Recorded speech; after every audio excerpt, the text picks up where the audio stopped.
ইসলামী basic knowledge যার নেই অথবা থাকলেও সে অনুযায়ী কাজ করে না, এই ব্যক্তির জীবন আর পশুতত্ত্ব জীবনের ভিতরে কোনো পার্থক্য নেই। এই ব্যক্তি যদি কোনো পরিবারের অভিভাবক যদি হয়, তাহলে পরিবারের কোনো সদস্যকে সে আলোকিত করতে পারবে না, বিকজ সে নিজেই অন্ধকারাচ্ছন্ন, সে কাউকে আলোকিত করতে পারবে না। এই ব্যক্তি যার ইসলামে বেসিক নলেজ নেই, নৈতিকতা শিক্ষা যার নেই, এই ব্যক্তি যদি কোনো স্কুল কলেজে ইউনিভার্সিটিতে যদি কোনো টিচার হয়, শিক্ষক হয়, তাহলে কোনো ছাত্রছাত্রীকে আলোকিত করতে পারবে না। এই ব্যক্তি যদি কোনো পার্লামেন্টে এমপি, মন্ত্রী, প্রাইম মিনিস্টার, এরপরে প্রধানমন্ত্রী, রাষ্ট্রপতি, মেম্বার, চেয়ারম্যান যদি হয়, তাহলে কোনো নাগরিককে, দেশের কোনো মানুষকে আলোকিত করতে পারবে না, কারণ সে নিজে অন্ধকারচ্ছন্ন, সে নিজেই পশুতত্ত্ব ভিতরে সে নিমজ্জিত, আলোকিত হয়নি। আলোকিত হওয়ার যে জ্ঞান অর্জন, ইসলামী স্টাডিজ, নীতি নৈতিকতা জ্ঞান তার নেই। সো যার ইসলামী জ্ঞান যার নেই, ইসলামী নলেজ যার নেই, সে যা ইচ্ছা তাই করতে পারে। আর ইসলামী জ্ঞান যার নেই, সে পশুতত্ত্বকে হার মানায়। কারণ আল্লাহ তাআলা বলছেন যে যার চোখ আছে চোখ দিয়ে দেখে না, কান আছে কান দিয়ে শ্রবণ করে না, তার বিবেক আছে, তার ভালো মন্দ কোয়ালিটির জন্য বিবেক আছে, সে বিবেক দিয়ে সে কাজ করে না।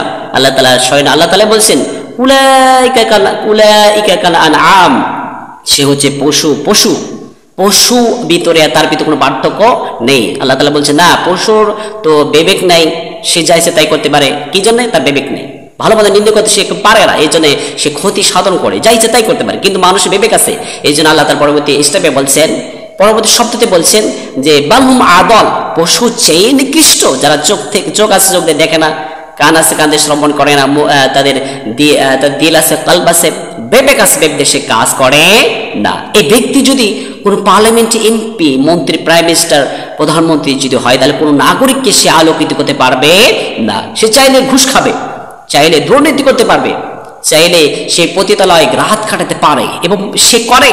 যা ইসলামী নলেজ জ্ঞান যার নেই, সে তার রাত কাটে পতিতালয়। আর এই ব্যক্তি গোপনে গোপনে এই পতিতালয় থেকে ট্যাক্স দেয়, আর এটা লাইসেন্স করে দেয়, অনুমতি করে দেয়। এরপরে মদ, জুয়া, ফেন্সিল, ইয়াবা, যত প্রকার নেশা আছে, অল ড্রাগ হ্যাপ, যত নেশা আছে, এই নেশাগুলো থেকে সে ট্যাক্স নেয়। আর সে প্রকাশ্যে অপলি ভাবে বলে, ভাইরা আমার, বোনেরা আমার, আমাকে ভোট দাও। ভোট দিলে কি করবে? ভোট দিলে তোমাদেরকে আমি সমাজ সংস্কার করব। আজকে মদ, জুয়া, ইয়াবা, ফেন্সিল, গাঁজার কারণে আপনার ছেলেমেয়েরা নষ্ট হয়ে যাচ্ছে, নেশাযুক্ত হয়ে যাচ্ছে, পড়াশোনা মন দিচ্ছে না। আজকে আপনারা যদি আমাকে ভোট দেন, তাহলে এই নেশাগুলো আমি তুলে দিব, নাউজুবিল্লাহ। তার মানে অথচ সে গোপনে গোপনে ট্যাক্স খায়, অনুমতি দেয়, লাইসেন্স করে দেয়, মতের লাইসেন্স করে দেয়, জল লাইসেন্স করে দেয়। এই ব্যক্তির যদি ইসলামিক জ্ঞান নেই, ইসলামের নলেজ যার নেই, এই ব্যক্তি যখন পার্লামেন্টে এমপি, মন্ত্রী, প্রাইম মিনিস্টার যখন হয়, তখন তাদের প্ল্যান কি থাকে, টার্গেট কি থাকে? টার্গেট হচ্ছে এই যে নিজের স্বার্থ হাসিল করবে। এই স্বার্থ হাসিল করার জন্য যদি বাংলাদেশে যদি 19 কোটি মানুষ হয়, যদি 18 কোটি মানুষকে যদি হত্যা করে যদি এগিয়ে যেতে হয়, এরপরে লন্ডন প্রবাসে যদি বাড়িঘর করতে হয়, এরপর নিজে স্বার্থ হাসিল করার জন্য রাশিয়া, চীন, জাপান, আমেরিকা বাড়িঘর, বিলাসবহুল বাড়িঘর যদি করতে হয়, সে তাই করবে। তার মানে সে পশুতত্ত্বকে হারে মানিয়েছে। এই জন্যে ইসলামিক জ্ঞান নলেজ যার নেই, সে নিজেই আলোকিত করতে, সে নিজে অন্ধকারচ্ছন্ন, সে আলোকিত করতে পারবে না, কারণ সে নিজে অন্ধকারচ্ছন্ন। সূর্য আলো দেয়, তার নিজস্ব আলো আছে বলে।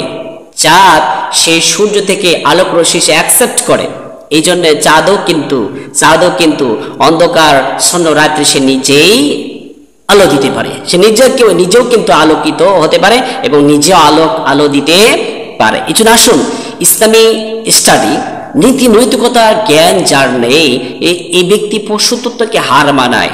আর এই ব্যক্তি যদি কোনো সমাজের রাষ্ট্রের ভিতরে সে নীতি স্থানীয় যদি আসে, তাহলে সে নিজে অন্ধকারচ্ছন্ন, অপরকে অন্ধকারচ্ছন্ন করবে। এই জন্য আল্লাহ তাআলা প্রত্যেকেই ইসলামী স্টাডি, ইসলামী নীতি নৈতিকতা জ্ঞান আমাদের প্রত্যেকে দান করুন।